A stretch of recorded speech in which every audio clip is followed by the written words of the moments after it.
આજે આ પ્રેસ કોન્ફરન્સમાં ઉપસ્થિત સૌ મીડિયા મિત્રોનું સ્વાગત છે।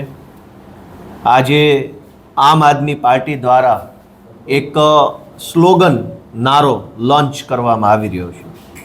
જે રીતે ગુજરાતમાં છેલ્લા લાંબા સમયથી મજબૂરીવશ જનતાએ બીજેપીને મત આપ્યો અને જનતાની મજબૂરી હોવાના કારણે વર્ષો સુધી ભાજપ પાર્ટી સરકારમાં આવી। એ વર્ષો સુધી સરકારમાં આવવાના કારણે ભાજપની અંદર એક પ્રકારનું અભિમાન આવી ગયું કે આ સરકાર અને આ રાજ્ય તો અમારા બાપનું છે। જોકે લોકશાહી વ્યવસ્થામાં હંમેશા અંતિમ સત્તા ભારતના સંવિધાનમાં લખ્યા પ્રમાણે જનતાના હાથમાં હોય છે। જનતા જ બાપ હોય છે। જનતાથી મોટું કોઈ શાસક, કોઈ સરકાર, કોઈ સત્તા પાર્ટી હોતી નથી। પણ બીજેપી પાર્ટીને ગુજરાતમાં એવી હવા આવી ગઈ છે, એવું અભિમાન આવી ગયું છે, અહંકાર છે કે આ બધું જ અમારા બાપનું છે। અમે જે ધારીએ તે કરીએ, અમારા ભાજપવાળાના મનમાં આવે એવું કરીએ, ભાજપવાળાને જે ઈચ્છા પડે એમ જનતા સાથે વર્તન વ્યવહાર કરીએ। અને એના અનેક દાખલાઓ છે કે જ્યાં ભાજપના નેતાને જે જમીનની જરૂર પડે ત્યાં રાતોરાત બુલડોઝરો ચલાવી દેવામાં આવે। જે જગ્યાએ ભાજપના માણસોએ ધંધો કરવો હોય ત્યાં ગરીબ માણસોના ધંધા બરબાદ કરી નાખવામાં આવે। ભાજપના માણસો એવું સમજે છે કે આ બધું જ એમના પિતાશ્રીનું એટલે કે ગુજરાતીમાં બાપનું સમજે છે, પણ એવું હોય નહીં। લોકશાહી વ્યવસ્થા છે, અહીંયા કોઈના બાપનું કંઈ ના હોય, એ બધું જનતાનું હોય, યા તો સરકારનું હોય।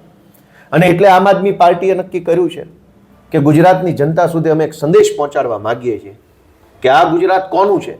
ગુજરાત છે આમ જનતાનું, ગુજરાતના કરોડો મહેનતું પરસેવો પાડીને જીવતા લોકોનું, ગુજરાતના ખેડૂતોનું, શ્રમિકોનું, ગુજરાતના યુવાનોનું ગુજરાત છે, ભાજપવાળાનું નથી। આજ ગુજરાતની પરિસ્થિતિ જુઓ તો ભાજપના દરેક નેતાની બાપ બેટાની જોડી બની ગઈ છે। નેતા ભાજપ પાર્ટીમાં રહી અને 2 નંબરના ધંધા કરે અને દીકરો અલગ 2 નંબરના ધંધા કરે। ભૂતકાળમાં તમે જોયું હશે કે અનેક ભાજપના નેતાઓના દીકરાઓ અનેક પ્રકારના ક્રાઇમમાં પકડાયા। કોઈ મનરેગામાં પકડાયું, કોઈ ડ્રગ્સ વેચતા પકડાયું, કોઈ દારૂમાં પકડાયું, કોઈ સરકારી કોન્ટ્રાક્ટોની અંદર કટકી કરતા પકડાયું, કોઈ તોડબાજી કરતા પકડાયું, કોઈ મારામારી કરતા પકડાયું। તો ભાજપના નેતાઓની દાદાગીરી અલગ, એમના દીકરાઓની દાદાગીરી અલગ। એટલે બાપા ભાજપમાં અને દીકરો ભાજપમાં અને બાપ બેટાની જોડી મળી અને અલગ અલગ વિસ્તારોની અંદર ગુજરાતની જનતાની અંદર જનતાનું શોષણ કરવામાં આવી રહ્યું છે, દાબ દબાણ કરવામાં આવી રહ્યું છે। એવા કેટલાય કિસ્સાઓ છે જેમાં બાપા ભાજપમાં હોવાના કારણે એમના દીકરાઓ છે એ વટ મારતા હોય જનતા ઉપર।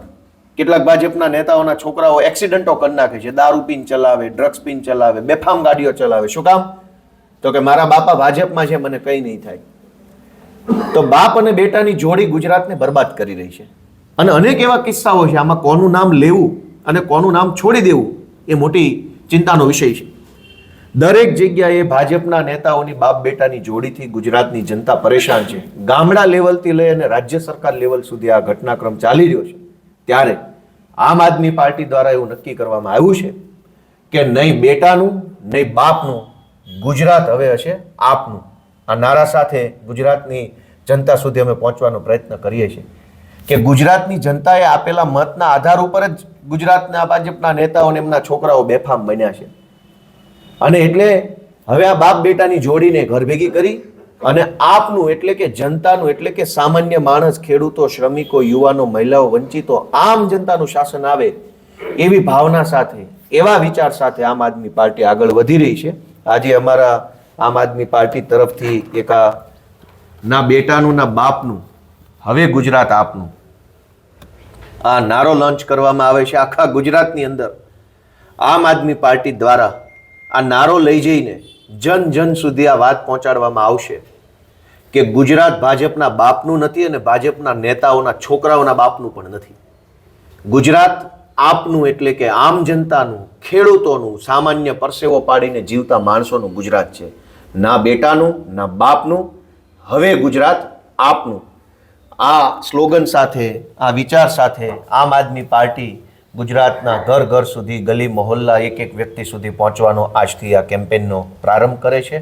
અમને પૂરી શ્રદ્ધા છે કે આમ આદમી પાર્ટીમાં જોડાયેલા આમ પરિવારના, સામાન્ય સાધારણ પરિવારના યુવાનોને ગુજરાતની આમ જનતા આશીર્વાદ આપશે અને આ બાપ બેટાની જોડીને ઘર ભેગી કરી અને સાચું સ્વરાજ લાવવા માટે થઈ અને જનતા અમને સહયોગ આપશે. ખૂબ ખૂબ આભાર. આપના કોઈ પ્રશ્ન હોય તો પૂછી શકો. ગોપાલભાઈ, રાજકોટના જંગલેશ્વરમાં 1200 જેટલા મકાનોને નોટિસ પાઠવવામાં આવી છે. આગામી દિવસોમાં ડિમોલેશનની વાત ચાલી રહી છે.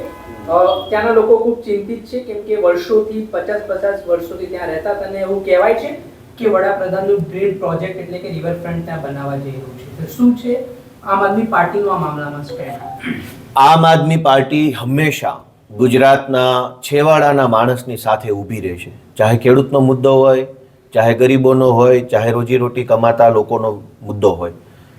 રાજકોટના જંગલેશ્વર વિસ્તારની અંદર જે કાંઈ પણ ડિમોલેશનની ઘટના બની રહી છે, હું એ જ તો કહેવા માંગુ છું કે જ્યારે ભાજપના નેતાને જે જમીન ગમી જાય એ જમીન ઉપર રાતોરાત બુલડોઝર આવી જાય છે.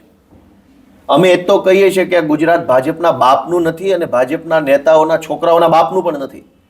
એ જ તો આજનું સૂત્ર છે કે ભાજપના નેતાને જંગલેશ્વરની જમીન ગમી તો બુલડોઝર આવી ગયા. ભાજપના નેતાઓને અહીંયા અમદાવાદમાં વટવા સાઈડ અને ઓઢવ સાઈડ જે જમીન ગમી ગઈ તો બુલડોઝરો આવ્યા ત્યાં. ભાજપના નેતાઓને રાણીપની અંદર જમીન ગમી તો બુલડોઝરો આવી ગયા.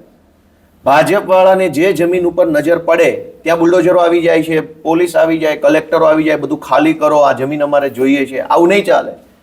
અમારું સૂત્ર એટલે જ આ છે કે ગુજરાત ભાજપના બાપનું નથી, ભાજપના નેતાઓના છોકરાઓના બાપનું પણ નથી. ગુજરાત આપનું છે અને ગુજરાત આપનું બને એ માટે થઈને તો આજથી અમે આ કાર્યક્રમ લોન્ચ કર્યો છે.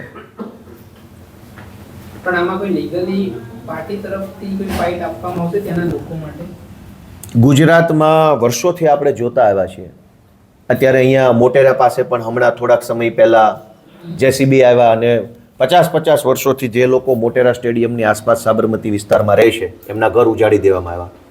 સાણંદ સાઈડ અને એસજી હાઈવે સાઈડ પણ સરકારના ડ્રીમ પ્રોજેક્ટના નામે જેસીબી ચાલે છે. રાજકોટના જંગલેશ્વરમાં સોમનાથ મંદિરની આસપાસના વિસ્તારમાં જેસીબી ચાલે છે. એવી રીતે સુરતમાં જેસીબી. જે જગ્યાએ ભાજપવાળાના નેતાઓએ પોતે જમીનો જોઈતી છે, પ્રીમિયમ જમીનો જોતી છે, મોકાની જગ્યાઓ જોતી, ત્યાં જેસીબી આવે છે. સામાન્ય માણસ કોર્ટમાં જાય છે, અમારી જેવી પાર્ટીઓ, અમારા જેવા આગેવાનો મદદ કરે છે, પણ કોર્ટની એક મર્યાદા છે કે કેટલાક વર્ષો સુધી કેસ ચાલે છે. ત્યાં સુધીમાં તો ભાજપનું જેસીબી ફરી વળે છે.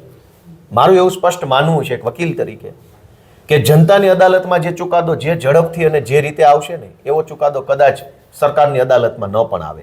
જનતાની અદાલતમાં માત્ર ને માત્ર ન્યાય થાય છે, ઝડપથી થાય છે અને પીડિતોના પક્ષમાં ન્યાય થાય છે. સરકારની અદાલતમાં તો સરકારના વકીલો, સરકારનો કલેક્ટર, સરકારની પોલીસ, સરકારની અદાલતમાં બધું જ સરકારનું.